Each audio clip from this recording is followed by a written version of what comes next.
Today we're going to show you how to change the tub bearing on your washer. Now you're going to need a few tools, so let me show you what you're going to need. We'll start with a 1/4 inch nut driver and a 5/16 nut driver. You'll need a putty knife, a pair of needle nose pliers, a number 20 Torx bit, 2 flat blade screwdrivers, a 3/8 drive ratchet with a 1/2 inch socket, a 7/16 socket, and a 3/8 socket, a 1/2 inch drive ratchet with a 3/4 inch socket, a large hammer, a 1 11/16 spanner wrench for the tub nut, and if you have one, a torque wrench with a 3/4 inch socket, and lastly, a pair of protective gloves. Let me show you how we do it. Now before we begin this repair, we're going to start with disconnecting the power to the appliance, and then we're going to pull the washer out far enough from the wall, turn off the water supply, and disconnect the hoses. And then our first step will be to remove the control panel. It's held in place with 3/4 inch hex head screws, and they are located just over the top at the back. And just slide it to the right and lift it up out of the way. Now next, with a pair of needle nose pliers, we can remove the pressure switch hose. Just gently pull that off of the inlet to the pressure switch, and we can just set that control panel loosely in place. Now next, with a stiff putty knife, I'm going to go in about 3 inches on either side in the gap between the top and the front panel, and there is a spring clip there that we need to depress and then pull the front panel forward. Do the same on both sides, and just tilt the front panel forward, and we'll lift it off of the base frame. There's a couple of slotted holes in the bottom of that front panel that line up with 2 mounting tabs on the base frame. And we'll set the front panel aside. Now next, with our 1/4 inch nut driver, we'll remove 2 1/4 inch screws that secure the top to the cabinet. And next, we're going to lift that top just a couple of inches, and we'll reach in with a pair of needle nose pliers, and we're going to depress the little locking tab that holds the wire harness connector to the top frame. And then we can lift the lid. We're going to reach in and depress the little tab on the front of the lid switch, and we'll push that up through the opening and just drop it down through. Now we can close the lid, and we'll remove the main top. Now next, we can lay that control panel back down, and with a 1/4 inch nut driver, we're going to remove 2 screws at the very back that hold the back panel in position. Just carefully slide that out, and we can let that hang over the back of the cabinet. And next, we'll remove 2 1/4 inch screws on either end of that control panel mounting bracket that hold that in place, as well as the end caps. Just lift up on the mounting bracket and lift out the end caps. Now you can lift both the control panel and the mounting bracket. Just tilt them out over the side so that they're out of the way. Now next, we're going to remove the screws that secure the tub straps. They're a 5/16 hex head. We'll remove all 4 of those, and then lift the tub straps off of the tub cover, and then locate the little mounting tabs for the tub cover and release those. Just press down on the tub cover while pulling out on the tabs, then lift the tub cover off of the tub and set it aside. Next, we're going to remove the agitator. It's held in place just by friction onto a agitator drive block. So we'll get our hands in underneath the base of the agitator, give it a sharp pull upwards. Now if it does not come off that easily, you may need to investigate a agitator remover. There are different types available on the market that will sit in underneath the agitator and either operate by mechanical pressure or with water pressure. Remove the agitator and put it aside. Next, we're going to remove a 7/16 bolt on top of the agitator drive block, and lift the drive block off of the agitator shaft. You'll see that there are tabs on the bottom of that drive block that engage the bottom of the agitator and hold it in place. Then it's splined in the center, which sits over the agitator shaft. We'll set that aside. Next, we'll need the spanner wrench to remove the tub nut. Now it's a left-hand thread, so we're going to turn it clockwise to loosen it.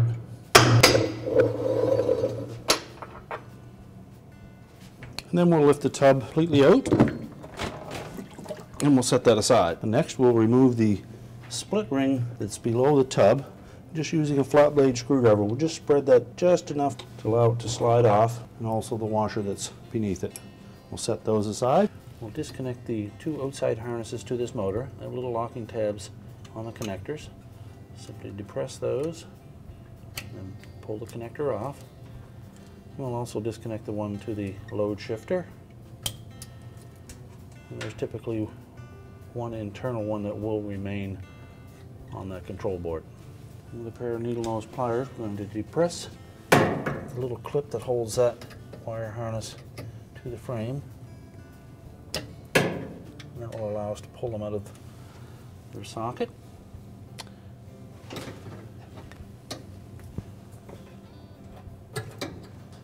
that one out. Then there's one tucked in behind the suspension spring on this side. It's a little harder to get at.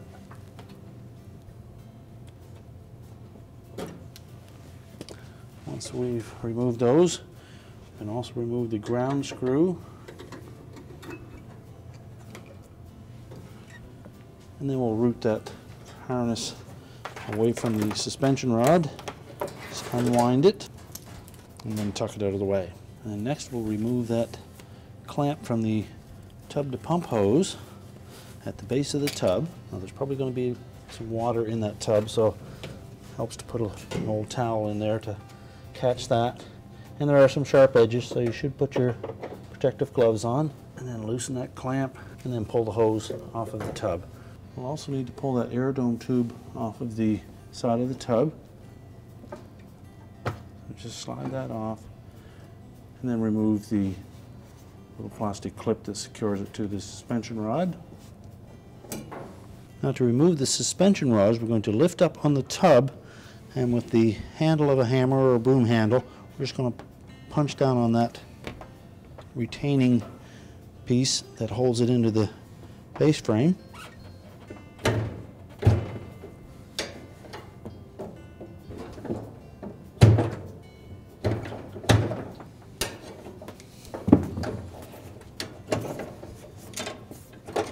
And then just pop it out and allow that motor to sit on the base frame. And then we'll do the same with the two rear suspension rods.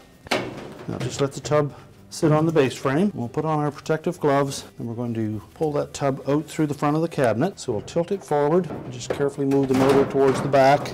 There should be enough flex in that outer tub to allow us to tuck it in underneath the top frame. We can pull it completely clear of the cabinet. Then we're going to set it completely upside down. And to remove that belt, we're just going to lift up on it while we're rotating the large pulley.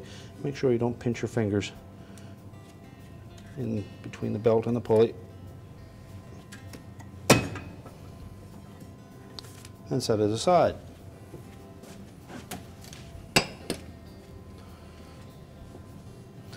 We're going to take the handle of our hammer, just jam that up against the base frame, and then we'll give that a nice sharp wrap.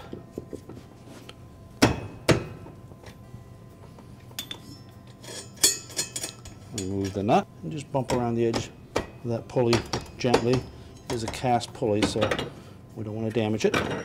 And then lift it off. The 3/8 bolts through the top, there's 3 of them, and then there's one that comes up through from the bottom. In that area, we need to remove all 4 of those. Take note that there are some mounting locator pins next to a couple of these holes that will help us realign that properly. Next, we need to remove the 1/2-inch bolts that are attached to the legs of the motor base frame to the outer tub. Just to press that locking tab on that harness clip, let that hang free, and take note on the motor end there should be a label on the front of the tub as well to help us realign that. Now if you have a spare wire tie handy, it's easier just to cut this off, but if you don't have one, you can save this one by gently lifting up the whole assembly, keeping in mind that there is a bit of weight to it because we have a motor on one end of it and a concrete block on the other. But you can probably pull that up enough you can work it off the end of that hose, and then set that whole assembly aside. Then we'll lift the shifter assembly out of the bearing, just pull straight up on it and set that aside. So we'll be replacing both of these bearings at the same time. There's a bearing washer and then the steel bearing that sits above that.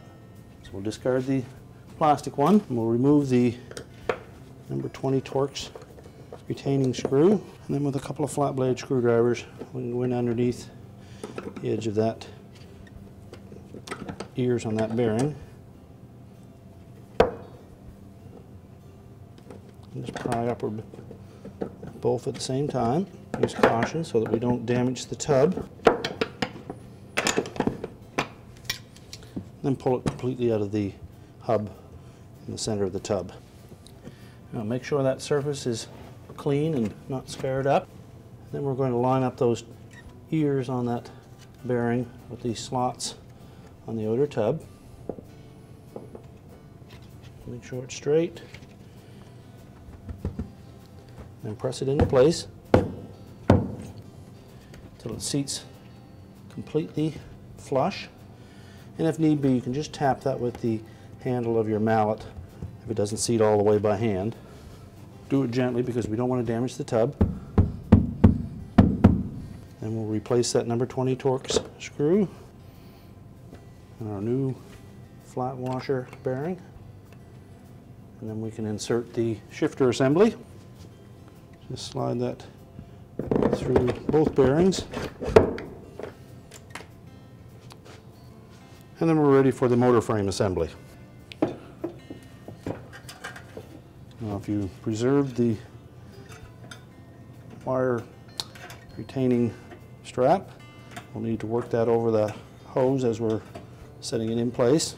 And then line up the bolt holes with the brackets on the tub, while rotating the shifter assembly into position.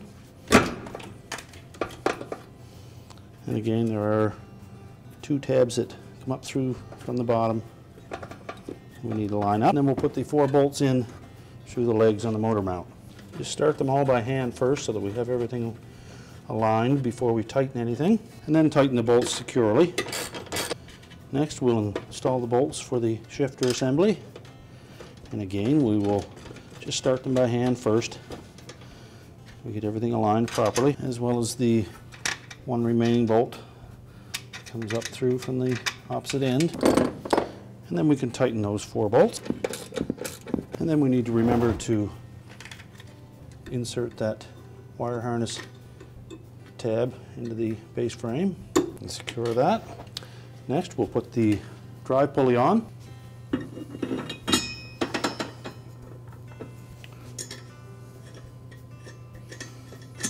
Now if you have access to a torque wrench, we're going to tighten that bolt to about 35 pounds. Next we'll install the drive belt. So we'll loop it over the motor pulley first, making sure that it sits all the way down into the grooves. And then we're going to start it along one side of the driven pulley until it comes up tight. And then we'll continue to rotate that drive pulley clockwise while making sure that the belt doesn't ride off of the motor pulley. So keep it pinched up against the drive pulley. Now once we have it completely on the driven pulley, we'll want to make sure that we get that belt back down into the grooves and rotate it a few times to center it. And now we're ready to put the assembly back in the washer. So we're going to tilt it over, and while supporting it, we'll sit it on its base. And we'll want to make sure that we keep the motor facing forward. We'll just set it inside the washer.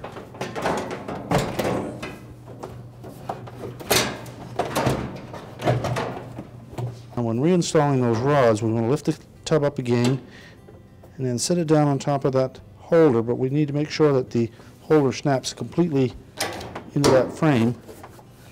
So just give it a little push to ensure that the little locking tabs engage. And we'll do the same to the rods on the rear. Now with the tub suspended, we'll next connect the hose from the pump to the bottom of the tub. Make sure that we push that hose completely onto the outlet from the tub, and then we can tighten the clamp. So make sure that we have the clamp positioned properly and then tighten it securely. Now our next step will be to reroute that wire harness around the suspension rod, complete turn around it, make sure it's not binding.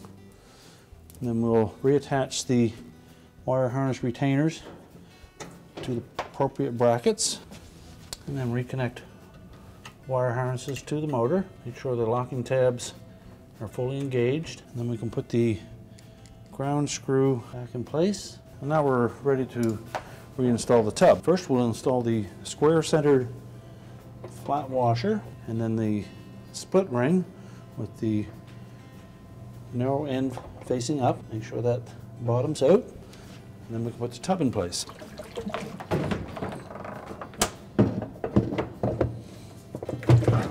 Next, take that cone-shaped tub nut. We'll put the narrow end down. And again, it is a left-hand thread, so we're going to turn it counterclockwise to tighten it. And just wiggle that tub around as you're tightening it by hand to help center it. Then with our spanner wrench, we'll tighten it securely. Next, we'll reinstall the tub cover, making sure that we line up the locating tabs on the tub with the tabs on the tub cover, and the bleach inlet should be in the left front corner. Before we snap it into place, make sure that we don't have any of the tabs inside of the tub. And once it's lined up, just go around and make sure we lock them all in place. Press down firmly on the tub cover, and again verify that they've all snapped into place. Now next, we'll want to reconnect the air dome hose to the outlet on the side of the tub. Just push that on until it bottoms out, and we'll use that plastic clip to secure it to the front suspension strap. Next, we'll install the tub dampening straps onto the tub cover, place them all in position, and then install the 4 screws with the 5/16 heads. So our next step is to put the agitator drive block back in position. They're just splined on the inside to mate up with the agitator shaft. So we'll just slide that down over the shaft, and then we'll take that 7/16 bolt and secure it. Now the agitator has 4 splines inside that will mate up with that drive block. So we line those up. The splines actually line up with the fins on the base of the agitator, so it makes it a little easier to install it. And once we have it positioned, just give it a sharp push to lock it in place. And now we're ready to put the control panel components back on. So we'll take the control panel and the mounting bracket, pivot them back up into position, and just lay the control panel across the tub. We'll feed that air dome tube through that oval opening. We'll take the end panels, and you'll note that there's a couple of hooks on the bottom of them that will mate up with some rectangular holes in the cabinet. We'll set those into position, and the mounting bracket actually sits on top of those. So we'll put those 2 screws in place. Then we'll lift the back panel up into position, and we want to make sure that we locate these 3 tabs underneath the control panel mounting bracket, and then insert 1 screw on each side. Now as we tighten these screws, we want to make sure that the back panel lines up with the end caps so they're nice and straight. Next, we'll put the control panel in position, and we'll reinstall the air dome tube onto the pressure switch. Make sure it's fully inserted. Then we're just going to tuck that panel up there out of the way. We're now ready to put the main top on. Now when installing the main top, we need to keep in mind that there is a slot on the side, both sides near the back, that will engage a hook on either side of the top frame. Now we can raise the lid, then we're going to put the lid switch up through the opening, and then with the wires facing forward, we're going to clip that switch and snap it into place. We can lower the lid, then we're going to reinstall that wire retaining clip into the hole in the top frame. We'll push the top panel back into position. We'll next replace the 2 1/4-inch hex head screws that hold that top to the cabinet. Now we'll put the control panel onto the main top. You'll note there are 2 tabs on the bottom of that control panel. It will fit down into appropriate slots, and then it will slide to the left. And then we'll install the 3 screws to secure the back panel to the control panel. We're now ready to put the front panel back on, and we just need to make sure that the 2 slotted openings on the bottom of the front panel sit over top of the 2 mounting tabs that are attached to the base frame. Then as we tilt the front panel forward, we need to make sure that the locating pins line up with the holes in the front panel. And then we'll just snap that in place and let the 2 spring clips at the top hold it there. We're now ready to reconnect the power and our inlet fill hoses, and our repair is complete.